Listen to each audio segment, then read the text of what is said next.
实际上，中共最怕的就是国际社会任何一个国家承认台湾就是一个独立自主的国家，只要有一个国家站出来，这就像皇帝的新衣一样，形成一股势力。在英文里面叫做 cascading effect。多边的国家就是一种游戏，它有很多棋子、很多骨牌。中共它打的棋子不是说只有一个台湾，像日本、韩国周边国家都是一些棋子。问题就是说，多米诺第一张牌。第一个骨牌是哪一个国家？是台湾、印度还是菲律宾？多米诺一牌了，一张骨牌倒下去之后，大家都倒了。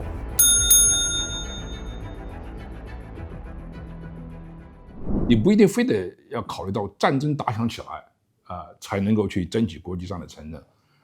实际上，中共最怕的就是国际社会任何一个国家承认现在台湾最基本的不可否认的事实，就台湾就是一个独立自主的国家。所以说，你看啊，中共它对世界上其他国家的威吓。蛮横不讲道理的一些主张和做法，他实际上他最怕的就是这一点。中共之所以痴迷于台湾，在很大程度上这是他的一个弱点。你比如说，中共跟那个以前 Baltic 波罗的海的一个国家就是立陶宛，那么立陶宛呢，就是中共对他蛮横不讲道理，要换一个牌子，他就觉得大发雷霆，还有这个外交上、经济上去制裁他。那么像这些国家，中共他也不能够完全是逼到人家承认台湾的独立。如果说有朝一日立陶宛这些的国家觉得中国蛮不讲道理，那我们就不承认你的外交承认。我说我们要保持对中华人民共和国的承认，但同时我们也要承认台湾那么他是最怕就是这一点。如果说这一步走到来，在战争没有打响之前，有那么一个国家有勇气来承认台湾，又承认台湾，又承认中共，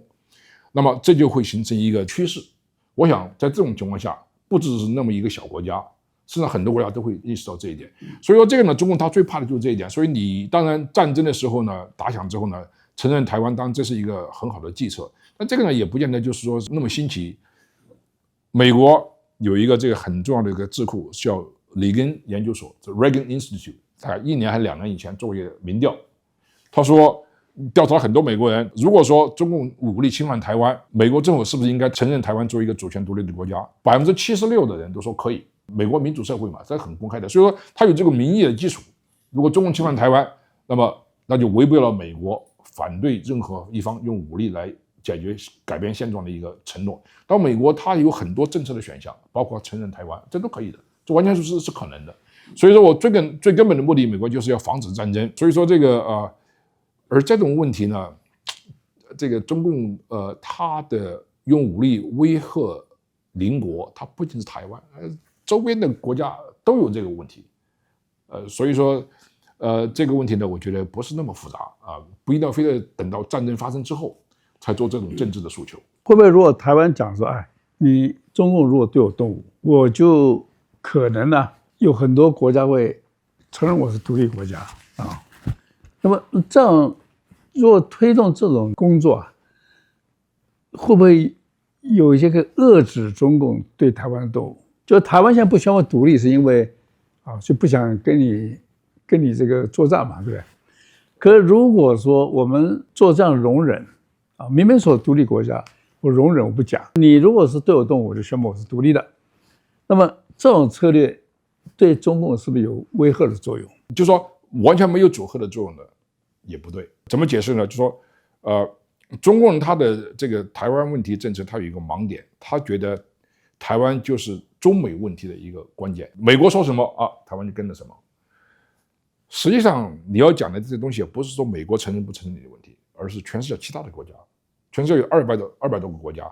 很多国家它并不见得就是完全这个听美国的。美国最坚实的朋友，他在一些重大的国际问题上，像中东问题他都跟美国投不同的票的所以说呢，中国的盲点是什么地方？他过度的执迷于中美关系来解决台湾问题。实际上，所以说台湾的外交空间呢，它可以在很多方面，它可以这个在美国之外的一些民主国家，它去发展，这个是更有可能性的。所以我刚才讲的，就是说台湾是一个独立自主的一个国家，这个现实大家不可否认的，只不过是有没有这个勇气去承认它。而且一旦一个国家承认了之后，这就形成一种趋势因为这个牵涉到很多的问题，大家都有共同的感觉所以说这样子的话，我想这个中共他也害怕这一点。所以如果说你把你的外交的重点或者是你稍微移动到其他的一些就是说美国之外的一些同盟国家就美国的同盟国家，这个效果其实也应该是比较不错的。所以这样子的话，我觉得对中共的组合呢有一定的效果。但是呢，中共是一个基本上一个侵略成性的国家，还是我刚才讲的，它不仅是台湾有这种野心，对印度、对日本、对越南，基本上它的陆地上的很多的国家，它都有这种不仅是公开的领土的诉求，也有这个不公开的一些诉求，尤其是像这个在领海方面，它非常僵化。它这个南中国海就是我的主权，九段线了，对九段线啊，对，所以这个样子的话也很蛮横，不讲道理。所以一旦这个中共把全世界的很多国家逼急了之后，只要有一个国家站出来，这就是一个这像皇帝的新衣一样，形成一股势力，在英文里面叫做 cascading effect。美国有个人叫做 Ryan Haas， 他最近好像这个讲说啊，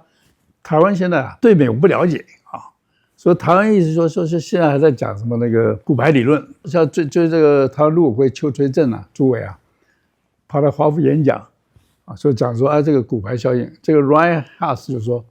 这个已经过时了啊，别讲骨牌效应，美国不选听啊，说台湾应该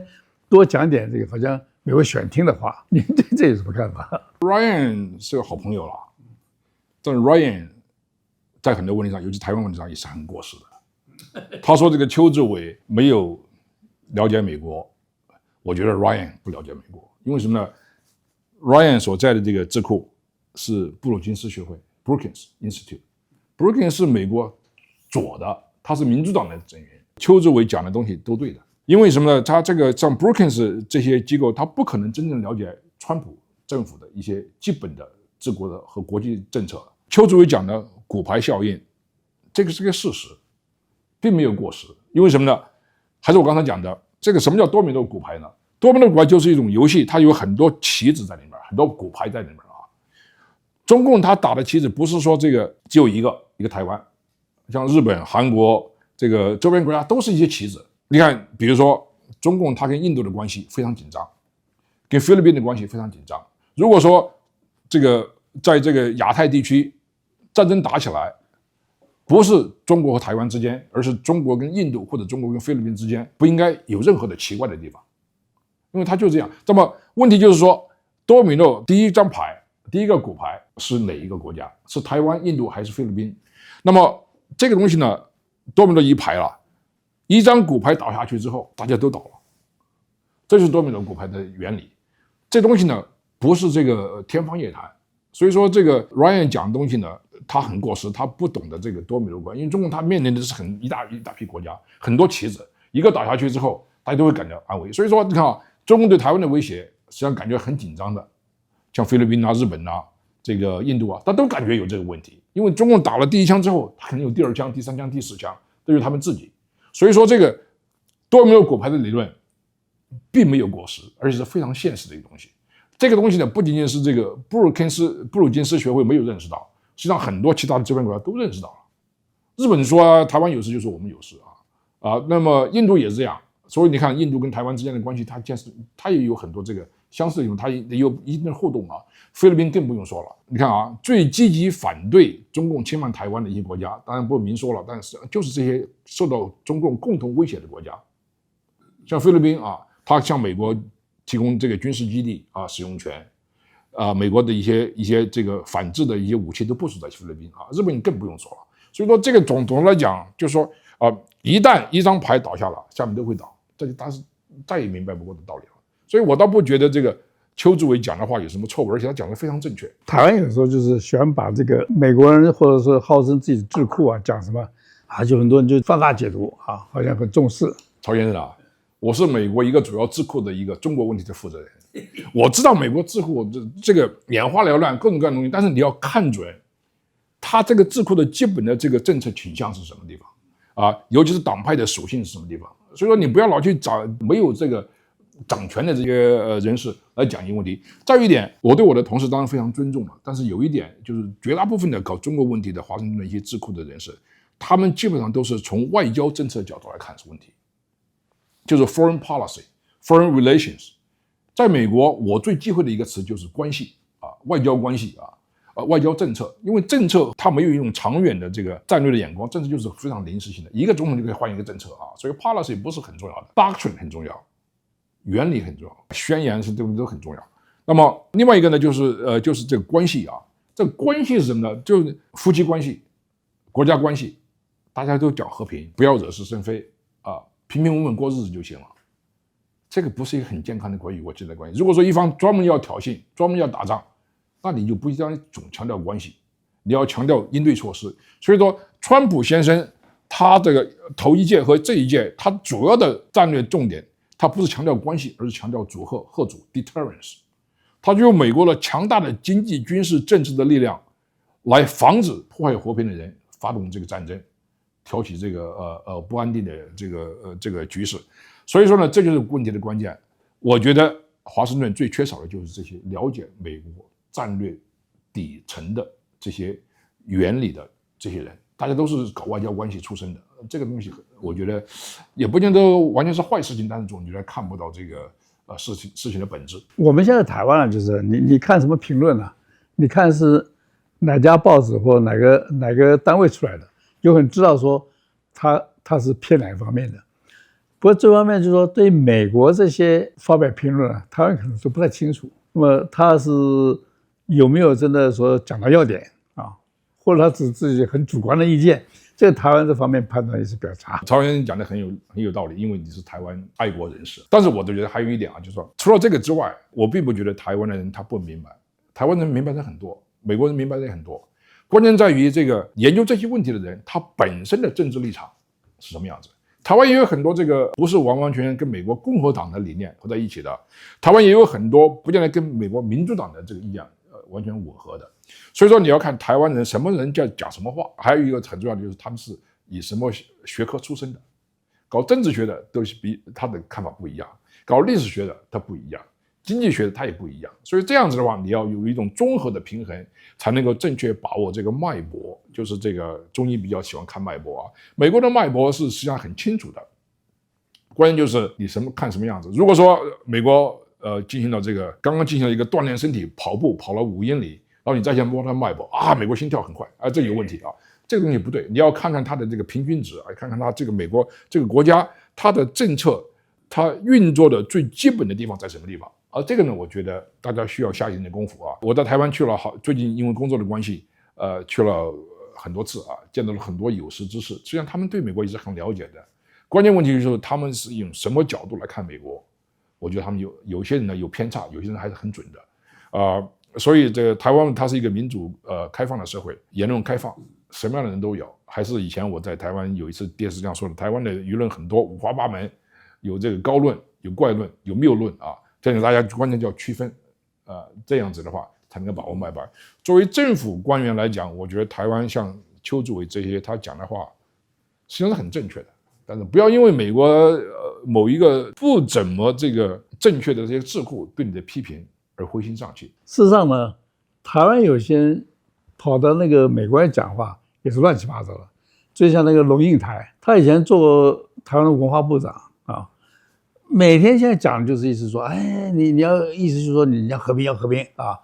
甚至说你跪在地上，你怎么磕头都没关系啊，这种事其实也蛮危险。和平啊，当然都是很对的，和平是一个目标，是一种理念的诉求。怎么样达到和平？你要强调手段啊，你要强调这个吓阻，就是说你要对这个破坏和平的人，你怎么样才能够阻止他去破坏和平？这个呢，像龙应台女士，我觉得她讲的不多，你讲道理都懂了。川普先生他也讲和平，他是一个 peacemaker， 他还想拿到这个诺贝尔和平奖，这都对的。但是呢，他有一定的手段啊，这个手段很重要。所以说，大家不要光是为这种理念上的这个正确性和这个 attractiveness 迷惑掉，就是你要具体的讲，